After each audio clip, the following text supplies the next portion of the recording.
네, 안녕하십니까. 저축은행업을 담당하고 있는 정호준입니다.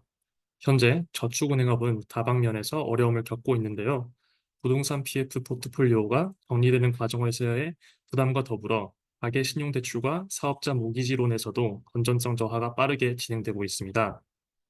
뚜렷한 수익성 회복 계기가 아직 보이고 있지 않으며 여수신이 축소되는 상황에서 하반기에 유동성 위험까지 전제되어 있어 수익성, 자산 건전성, 유동성 모두 관리가 필요하다고 볼 수 있습니다.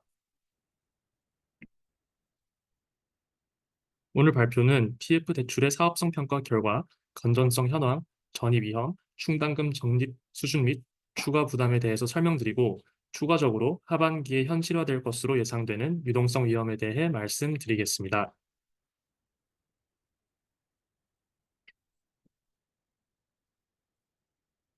네.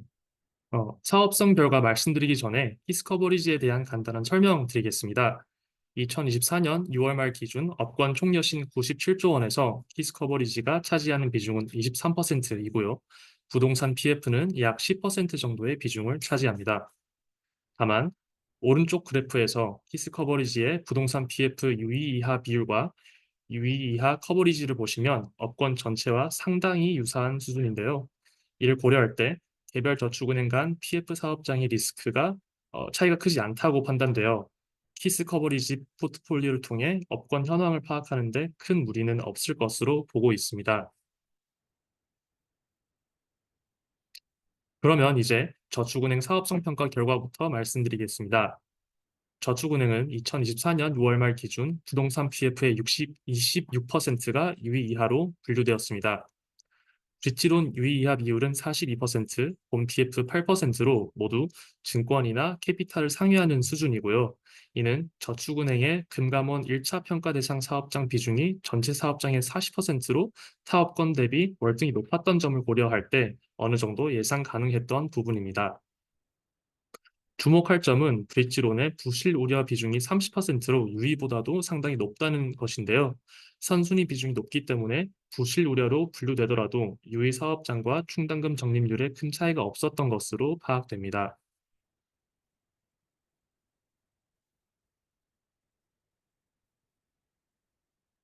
다음으로 현재 충당금 적립 수준에 대해 말씀드리겠습니다. 유의 이하 사업장에 대한 충당금 커버리지는 전체 PF, 브릿지론, 본 PF 기준 모두 30%를 상회하고 있으며 이는 대형 증권사와 비슷한 수준입니다. 앞서 말씀드린 바와 같이 저축은행 PF 사업장의 질은 타 업권 대비 열이한 것은 맞습니다만 오른쪽 그래프에서 보시다시피 단일 및 선순위 사업장의 비중이 매우 높습니다. 손실 발생 시 회수 가능성까지 고려했을 때 30%대의 충당금 적립률은 어느 정도 양호한 수준으로 판단됩니다. 다만 일부 업체의 경우 유의 이하 사업장에 대한 충당금 적립률이 10%대에 머무르고 있으며 해당 저축은행은 향후 충당금 방어벽을 제고할 필요가 있어 보입니다. 유의 이하 분류 사업장에 대한 설명을 드렸습니다. 이제 유의나 부실 우려로의 전이 위험에 대해 말씀드릴 텐데요. 결론부터 말씀드리면 부실 인식이 상당 부분 진행된 브릿지론보다는 분양 실적이 저조하거나 분양 개시가 되지 않은 본 PF의 유의 이하 전이 위험이 더 높은 것으로 보고 있습니다. 브릿지론의 경우 지방 사업장의 60%가 이미 유의 이하로 분류되었지만 40%는 아직 양호 보통으로 분류되어 있어 유의 이하로 전이될 위험이 어느 정도 남아 있습니다. 사업 형태별로 봤을 때 이미 70% 정도 부실 인식된 근린 생활시설이나 오피스텔과 달리 물류센터, 주상복합 등은 추가 전이될 수 있는 비중이 비교적 높습니다. 본 PF의 경우 목표 분양률을 달성하지 못하거나 분양을 아예 시작하지 못한 사업장 또는 비분양형인 사업장들의 유의 이하 비율이 10%에 불과하며 다시 말하면 양호 보통 비중이 90% 안팎으로 매우 높기 때문에 미래에 부실이 추가적으로 인식될 가능성이 높습니다. 특히 저축은행의 경우 분양 미개시 및 비분양 사업장의 비중이 절반 이상으로 높고 사업 기간도 캐피탈이나 증권업 대비 짧기 때문에 이로 인한 전이 위험을 모니터링할 필요가 있습니다. 다음은 건전성과 관련된 이야기인데 앞서 설명드린 사업성과 유사한 개념이기 때문에 빠르게 넘어가겠습니다. PF 대출의 고정이하 비율이 23년 말 11%에서 24년 6월 말 27%로 6개월 사이에 2배 이상 상승하면서 상반기에 부실 인식이 상당 부분 이루어진 것으로 파악되고요. 특히 브릿지론에서 고정이하 비율이 51%, 요주의 이하 비율이 79%로 건전성 저하가 많이 반영된 것으로 보입니다. 고정이하 잔액과 함께 충당금 규모도 빠르게 증가했는데요. 그에 따라서 전체 PF에 대한 충당금 커버리지가 전년 말 9%에서 6월 말 15%로 상승했습니다. 우측에는 KIS 등급 보유 업체들의 브릿지론 및 본 PF 충당금 커버리지를 볼 수 있는데요. 본 PF와 브릿지론 모두 평균 대비 충당금 적립 수준이 저조한 업체는 2개이며 향후 손실 완충력을 제고할 필요가 있어 보입니다. 이제 향후 1년간 전이될 부실 규모와 예상되는 충당금 적립 부담에 대한 추정에 대해 설명드리겠습니다. 분석을 위한 주요 가정은 증권 캐피탈과 동일합니다만 저축은행의 경우 본 PF 중 분양 미개시 및 비분양 사업장도 전이 대상에 포함했습니다. 앞서 말씀드린 대로 분양 미개시 및 비분양 사업장이 총 본 PF의 절반 이상을 차지할 정도로 비중이 높은 점, 저축은행 PF 사업장의 질이 증권 캐피탈 대비 열리하고 평균 사업 기간이 짧다는 점을 감안했을 때 중장기적인 모니터링 요인보다는 단기적인 위험 요소로 인식하는 것이 적절하다고 판단했습니다. 그럼 전이 비중에 대해 설명드리겠습니다. 브릿지론의 경우 아직 정상 요주의로 분류된 사업장 중 사업성이 열의한 비수도권 또는 비주거 사업장 비중이 전체의 29%이며 최종적으로 브릿지론의 12%가 전이되는 것으로 추정됩니다. 본 PF의 경우 요주의로 분류된 것 중 분양 미개시이거나 비분양형인 사업장과 분양률이 저조한 사업장이 본 PF의 36%이며 전이 비율을 적용했을 때 최종적으로 본 PF의 14%가 추가 전이될 것으로 예상하고 있습니다.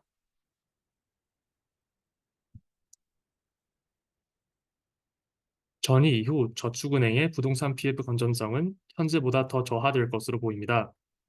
본 PF의 경우 고정이하 비율이 11%에서 24%로 2배 이상 상승할 것으로 예상되고요.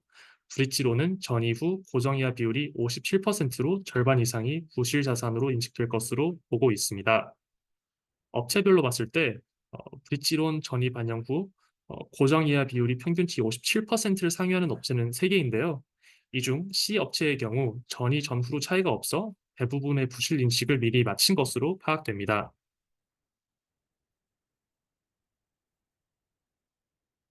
저축은행의 충당금 추가 적립 규모는 PF 자산의 2%, 충전 영업이익 대비 약 8% 정도로 PF 자산에 대한 추가적인 충당금 적립으로 2023년이나 올해 상반기와 같은 대규모 적자 위험이 발생할 가능성은 많이 경감된 것으로 보고 있습니다.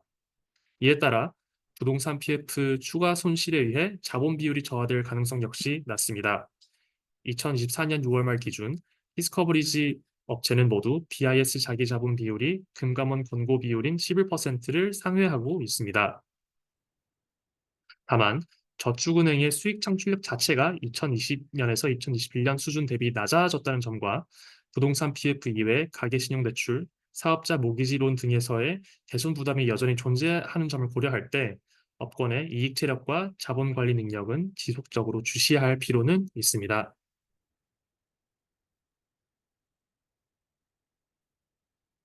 마지막으로 하반기에 예상되는 유동성 위험에 대해 말씀드리겠습니다. 현재 저축은행 업권 전반적으로 영업자산 축소가 지속되면서 수신잔액의 감소세도 이어지고 있는데요. 2024년 2분기에는 100조 원 밑으로 떨어질 만큼 예금 잔액이 장기간 감소하고 있습니다. 부동산 PF는 전년 말 대비 익스포저가 25% 감소할 만큼 일부 위험 자산의 회수 가능성은 개선되고 있지만 조달의 구조적 문제와 또 조달 환경을 고려할 때 올해 하반기에는 유동성 위험이 현실화될 가능성이 높아 보입니다.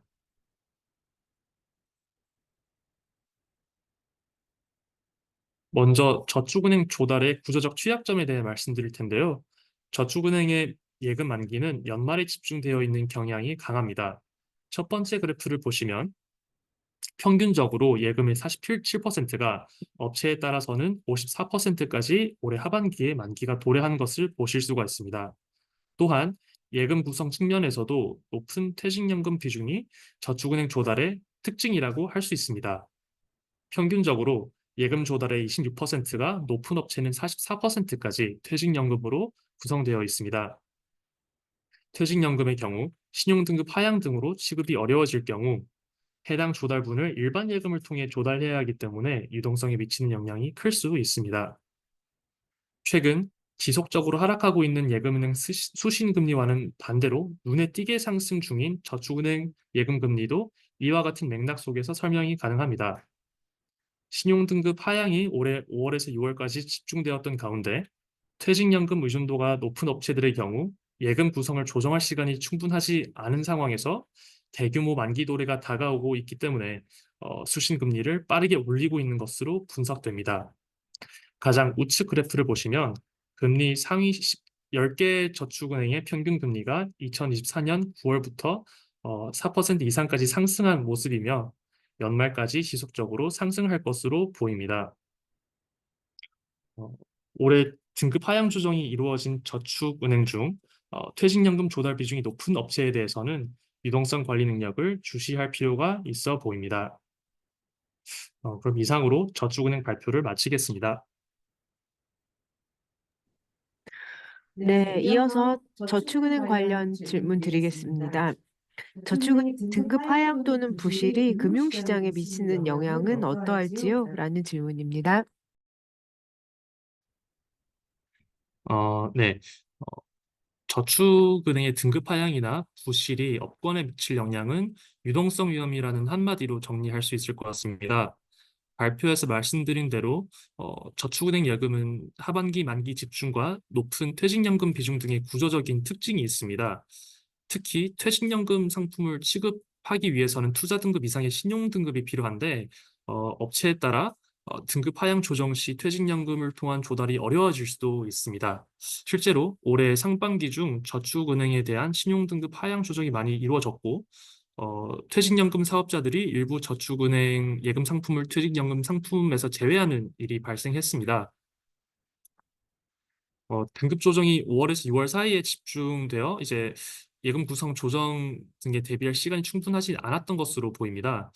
이에 따라서 신용등급이 하향 조정된 저축은행 중 퇴직연금 의존도가 높은 업체들은 이를 일반 예금을 통해 대체 조달해야 하기 때문에 예금 금리를 빠르게 인상하면서 대응하고 있는 것으로 파악됩니다.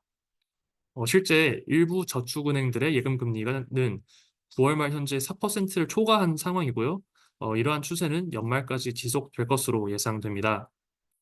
어, 금리 인상으로 어느 정도 대응이 가능할 것으로 보고 있긴 하지만 퇴직연금 규모가 과도하고 또 기존 예금 만기 집중도도 높은 저축은행의 경우 유동성 관리 부담이 상당히 높아질 수 있습니다.